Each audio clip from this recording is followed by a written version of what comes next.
नमस्कार, उत्सव रसोई में आपका स्वागत है। आज उत्सव रसोई में बन रहा है मीठा।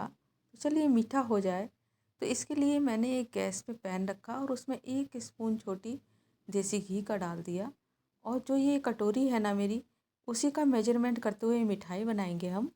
तो उस कटोरी को नापते हुए मैंने 2 कटोरी कोकोनट ले लिया है मैंने। ये कोकोनट का बुरादा है, जो जिसको हम डेसिकेटेड कोकोनट बोलते हैं। ये कोकोनट का बुरादा है। तो ये मैंने 2 कटोरी उसी कटोरी के नाप से ले लिया है। एक ही कटोरी हमें बनाना है नाप के लिए। तो मैंने 2 कटोरी ले लिया ये। और ये अब हम ये जो है स्लो गैस पे इसको हम भून लेंगे। इससे क्या होता है ना कि ये जो कोकोनट है, जो बुरादा है नारियल का हमारा, ये जो है ये काफ़ी सॉफ्ट हो जाता है, क्योंकि वो जब आँच पे हम चढ़ाते हैं, इसे भूनते हैं, तो वो आँच की गर्मी से जो कोकोनट है वो अपना घी छोड़ने लगता है, इससे वो मुलायम हो जाता है। तो इसके लिए हमने थोड़ी देर स्लो गैस पे भूना। फिर उसके बाद हमने क्या करा कि उसमें हमने वही जो जिस नाप से हमने बुरादा जो है कोकोनट का नापा था, उसी नाप से ही हमने वही नाप हमने लेते हुए उस कटोरी से 1.5 कटोरी हमने दूध डाल दिया इसमें। अब दूध डाल दिया तो देखिए काफ़ी सॉफ्ट हो गया है ये। और इस तरह से हमें थोड़ा सा मैंने दूध और डाल दिया, 1.5 कटोरी पूरा हो गया है मेरा दूध। तो ये मैंने दूध डाल दिया इसमें। और ये मैंने दूध को जब डाला और उसके बाद ये काफ़ी सॉफ्ट हो गया देखिए। और बहुत ही बढ़िया पेस्ट बनकर इसका तैयार होने लगा। तो इसे अब हम थोड़ी देर और भूनेंगे। और हमें इसे गोल्डन ब्राउन या फिर थोड़ा सा भी कलर चेंज इसका नहीं होने देना है। तो मैंने इस तरह से उसको स्लो गैस पे लगातार चलाते हुए उसको भून लिया मैंने। अब उसमें मैंने चीनी डाल दी। चीनी मैंने आधा कटोरी उसी नाप से डाली है। तो अब मैंने चीनी भी डाल दी इसमें। तो इस तरह से हम चीनी भी मिला देते हैं इसमें। और अब चीनी मिला के भी इसे हम अच्छी तरह चलाते रहेंगे। और अब थोड़ी सी ना इसमें हमने मलाई डाल दी है। आप मलाई डालिए इसमें, फ्रेश मलाई मैंने डाली है। तो ये मैंने फ्रेश मलाई दूध से निकाली और ये मैंने दो 2 बड़े चम्मच मलाई डाल दी। मलाई से इसमें बहुत ही बढ़िया बाइंडिंग बनेगी और बहुत ही बढ़िया इसमें स्वाद आएगा। तो ये मैंने इसमें मलाई भी ऐड कर दी। और अब क्या है कि ये मैंने तो काजू लिए हैं थोड़े से, 15 से 20 काजू ले लिए, उसे मैंने जार में पीस लिया है। और अगर आप काजू ना डालना चाहें तो इसमें आप थोड़ा सा खोया भी डाल सकते हैं। और अगर खोया भी नहीं डालना चाहें तो मलाई से भी काम चल सकता है। या फिर आप मिल्क पाउडर भी डाल सकते हैं इसकी जगह। जो आपका मन हो वो चीज़ डाल सकते हैं, जो अवेलेबल हो वही चीज़ डाल सकते हैं। तो मैंने जो है इसमें काजू डाल दिए। काजू से बहुत ही बढ़िया इसका स्वाद आता है। तो अब काजू भी डाल दिए इसमें। और काजू डालने के बाद थोड़ी देर और हम इसे चला लेते हैं। और 10 मिनट के बाद, ठंडा करने के बाद, ये देखिए इसकी कंसिस्टेंसी इस तरह से हो गई है। अब हम इसको थोड़ा सा बस ठंडा होने देना है। तो अब ठंडा होने के बाद देखिए मैंने हाथ लगा कर देखती हूँ, तो देखिए अब ये इतना हो गया है कि अब हमारे हाथ इसे सह सकें। तो इतना ठंडा हो गया है ये अब। तो अब हम इसके मिठाई बना लेते हैं। तो ये मैंने थोड़ी सी ना काजू बादाम पिस्ता पीस लिया है। और अब इसमें मैंने सफ़ेद इलायची भी पीस कर ऐड कर दी है। काजू बादाम पिस्ता थोड़ा थोड़ा लिया मैंने और इसे ग्राइंडर जार में पीस लिया है। इसकी हम बाइंडिंग करेंगे, जो हम मिठाई बनाएंगे ना उसके अंदर भरने के लिए। तो ये थोड़ी सी मलाई है, इससे इस मेवा में डाल लेते हैं ताकि ये अच्छे से मिल जाए आपस में। और इस तरह से थोड़ी सी मलाई डाल के अब हम इसे इसका पेस्ट जैसा बना लेंगे, गाढ़ा गाढ़ा सा।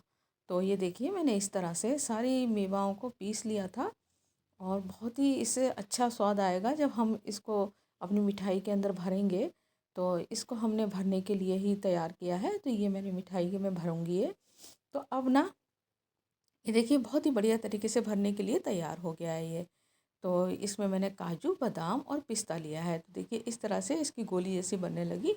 अब देखिए ये तैयार हो चुका है। अब हम क्या करेंगे, जो हमने नारियल का पेस्ट बनाया है ना, तो उसको हमने इस तरह से हाथ को कर लिया ग्रीस। और अब इसको हम आकार देंगे, इसका डिज़ाइन बनाएंगे कलश का। तो कलश मिठाई आज हम बना रहे हैं। अब शिवरात्रि का त्यौहार आ रहा है, तो उसकी तैयारी कर लेते हैं। तो ये देखिए मैंने कलश का इसका डिज़ाइन दूंगी और कलश मिठाई बनाएंगे, नारियल कलश मिठाई बनाएंगे आज हम, जो बहुत ही बढ़िया लगती है। आप प्लीज़ इसे बनाकर देखिएगा। और जब आप बनाएंगे तो आप जब इसे बनाएंगे और इसे खाएंगे तो आप इसको जानेंगे कि कितनी बढ़िया मिठाई है ये। और बहुत ही बढ़िया मिठाई, और बहुत ही दिन तक इसे स्टोर करके भी रखा जा सकता है। बहुत ही बढ़िया मिठाई रहती है ये, और झट से बन जाती है, इसमें ज़्यादा मुश्किल भी कुछ नहीं है। तो देखिए हम घर पे भी बहुत ही अच्छी मिठाई तैयार कर सकते हैं। तो ये हमने गोली सी इसकी बनाई, जो हमने मेवा पीस कर हमें पेस्ट बनाया है ये ना, तो नारियल के पेस्ट के अंदर मैंने गोला बनाया और इसके अंदर ये इस तरह से लोई बनाते हुए रख दी इसके अंदर। अब हम ना उसके कलश का डिज़ाइन देंगे, तो कलश का डिज़ाइन कुछ इस तरह से बनेगा। देखिए मैंने पेड़ा सा बना लिया और उसको देखिए इस तरह से घुमाते हुए हथेली से इस ये उंगलियों से इस तरह से घुमाते हुए हम देखिए इसे कलश का डिज़ाइन बना देंगे। तो देखिए है ना कितना सुंदर सा डिज़ाइन बन गया, कितनी आसानी से बन जाता है। और ये बनाने में बिल्कुल भी कठिनाई नहीं आती है, बहुत आराम से ये कलश का डिज़ाइन बन जाता है। तो देखिए लग रहे हैं ना सुंदर सा कलश, बहुत प्यारा सा कलश, और उसके अंदर हमने जो लड्डू भरा है उसका तो स्वाद ही बहुत निराला होगा। और देखिए ये हमारा एक कलश जो है तैयार हो गया। इसी तरह से हम सारे कलश बनाकर तैयार कर लेंगे। और लीजिए अब हमारा ये कलश बन चुका है, रेडी हो चुका है। तो इस तरह से ही हमें सारे कलश तैयार करने हैं। तो आप इसे ट्राई करके ज़रूर देखिएगा। और आपको मेरी रेसिपी थोड़ी सी भी अच्छी लगती हो तो आप मुझे बताइएगा कमेंट द्वारा कि मेरी बताई हुई रेसिपी आपको कैसी लगती है। और आप मुझे मेरे से चैनल को शेयर करिएगा, लाइक करिएगा, और अपने प्यारे प्यारे कमेंट मुझे दीजिएगा। और आप मेरे चैनल पे अगर नए हैं तो मेरे चैनल को सब्सक्राइब करिएगा।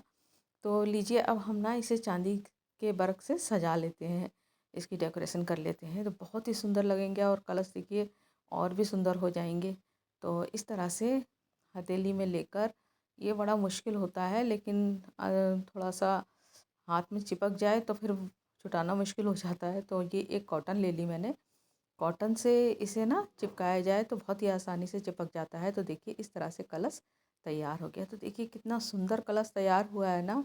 अगर आपको अच्छा लग रहा हो तो प्लीज़ बताइएगा। अब हम ना थोड़ा सा फूड कलर मैंने थोड़ा सा घोल लिया पानी में, और इस तरह से मैं जिस तरह से कलश में एक धागा सा नहीं बंधा होता है ना, उस तरह से मैंने इसमें बांध दिया। और ये मैंने काजू नहीं, बादाम से मैंने इसे सजा दिया है, जिस तरह से नारियल कलश में होता है ना।